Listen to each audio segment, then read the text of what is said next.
You're welcome to the Office of the Auditor General stand here at the Zambia International Trade Fair, where we're exhibiting. We are along Zambezi Road. My name is Bono Mpofu, Director Planning and Information.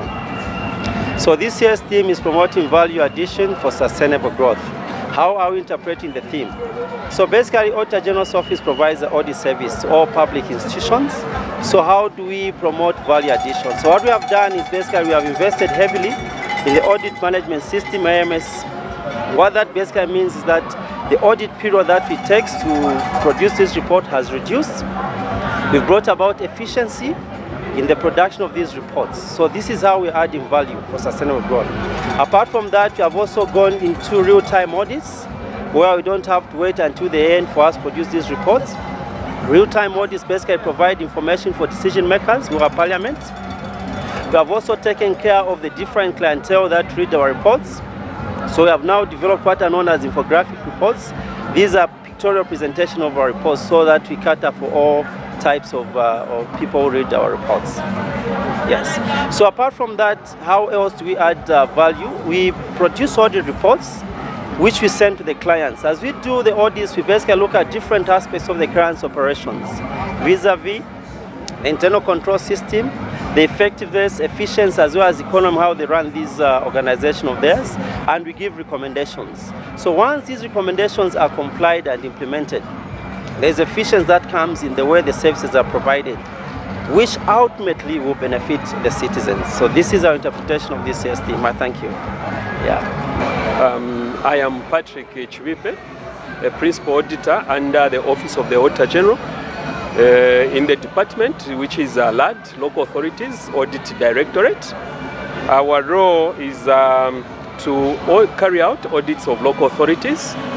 As you may be aware now, government just increased funding under the Constituency Development Fund to try and bring development closer to the people. So as Auditor General, we are interpreting this year's theme of value addition by ensuring that we carry out audits that are impactful, audits that add value to the general citizenry. So in this regard, we'll be going out with a focus to ensure that CDF reaches the intended beneficiaries in the most outer part of our districts. And here where we are in Ndola, I am the principal auditor in charge of these audits under local authorities. And we'll be ensuring that there is value for money, that there is efficiency, that there is economy, even as the local authorities go about expending these funds, because they are the managers of the Constituency Development Fund. Another fund we are interested in is the Local Government Equalization Fund. Under here also, government has stated that 20% of this money should be utilized for capital, on capital projects. So this is where now there is an emphasis on service provision. I can tell you now that from 2016, when the Constitution was amended and the Auditor General was given the mandate to audit in entirety local authorities, that we have seen a huge improvement in areas where we never had amenities. An example I'll give you is in markets. Today, if you went in the markets, Kitwe will be an example, Chingola also, you will find that in markets now, we have ablution blocks that are with running water. And as Auditor General, we are happy about this because this is as it should be. We are seeing the money for the people being put to good use. My name is Muela Munkanta, Assistant Director, Performance and Environmental Audits. I would like to let you know about the types of audits that we do in Office of the Auditor General. As an office, we carry out 3 different types of audits. We have the financial audit, we have the compliance audit, and the performance environmental audits. Compliance audits intend to look at the standards and how institutions have complied in terms of the regulations that have been set out. While financial audits tend to look at how the expenditure and the revenues have been expended and intend to also provide assurance to the government, all these three types of audits indeed intend to tell or give assurance to the government in how these audits are being executed. Performance and environmental audits, these are audits that are intended to provide the government measures that have been undertaken in trying to ensure how these 3 E's have been implemented. Performance looks at 3 E's, that is the economy, efficiency and effectiveness. Economy is looking at how cost-effective an item has been, and efficiency is how well the funds have been utilized. And from an effective position, we want to see how well this project has actually been implemented. So in trying to ensure that this is being done, performance audits tries and see how the funds that government has set aside have impacted on the citizenry and what benefits they are able to bring.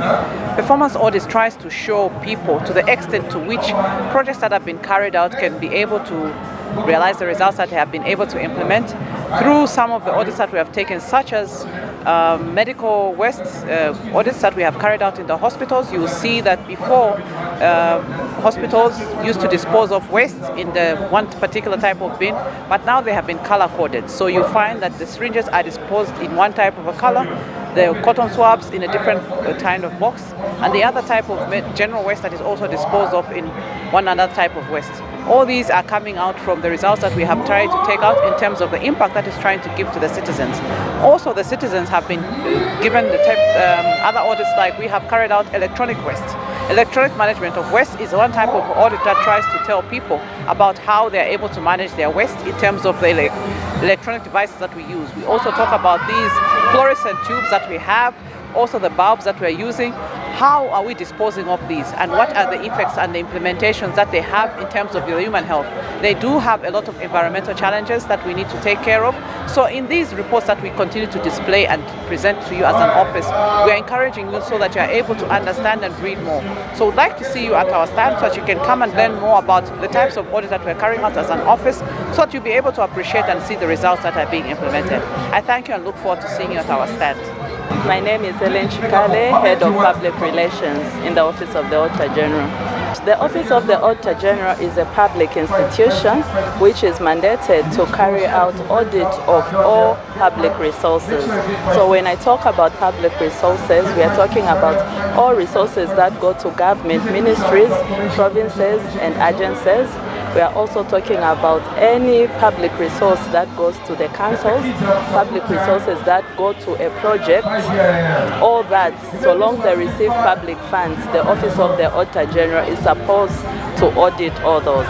The Office of the Auditor General draws its mandate from the Republican Constitution, Act number 1, Amendment Act number 1 of 2016, the Public Finance Management Act number 1 of 2018, and the Public Audit Act number 13 of 1994. My name is Francis Chimbala Chewe. I'm Executive Assistant to the Auditor General. The office has undertaken a number of innovations. For the first time, we decided to engage directly with the media organizations.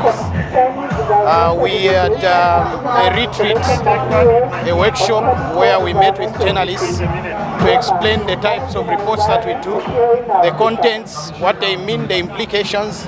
It was a very fruitful discussion, and we do hope that we could be we look forward actually to having as many of such interactions, because the media helps to inform the citizens. So when the journalists themselves understand what audit reports are all about, what audit queries are, what the nature of queries are, what they mean, what the implications, then when they are communicating to the citizens, they are adding value. So that's one. The other innovations, we also decided to interact closely with management of various government institutions. So we held sensitization workshops across the country in various provinces, where we met the permanent secretaries, heads of government institutions and departments, and we had interactions with them explaining the audit process, the nature of audit queries, why they arise and how they can prevent such queries from arising. It was also a very wonderful interaction and innovation that came up, something we never used to have. Then we've been having road shows.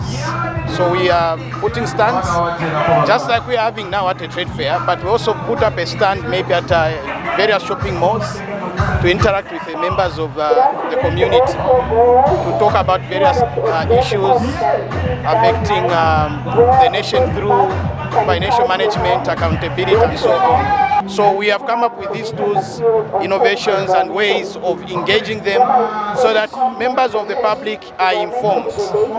Previously, audit reports would be a preserve of the privileged few. People who are knowledgeable, who have gone to school and so on. Yeah, now with the innovations that we've come up with, we are seeking to engage everyone. We want even a woman that is not so learned, selling groundnuts by the roadside, to be aware of the operations of the Office of the Auditor General and its impact. They should be able to go to their Member of Parliament and say, oh, I'm aware that there's supposed to be a school, and that school hasn't been constructed according to the report of the Auditor General. So then the MP can take that matter up and hold government accountable. And so this is what prompted the innovations, so that a lot of people know about various stakeholders, as many stakeholders as possible. They should know about the operations of the Office of the Auditor General and its implications. They should. So we invite you, our showgoers, the residents of Ndola, as well as those that are coming from around the country and outside, to our stand at this trade fair, so that you come and learn more with regarding what we are doing as Office of the Auditor General. Thank you.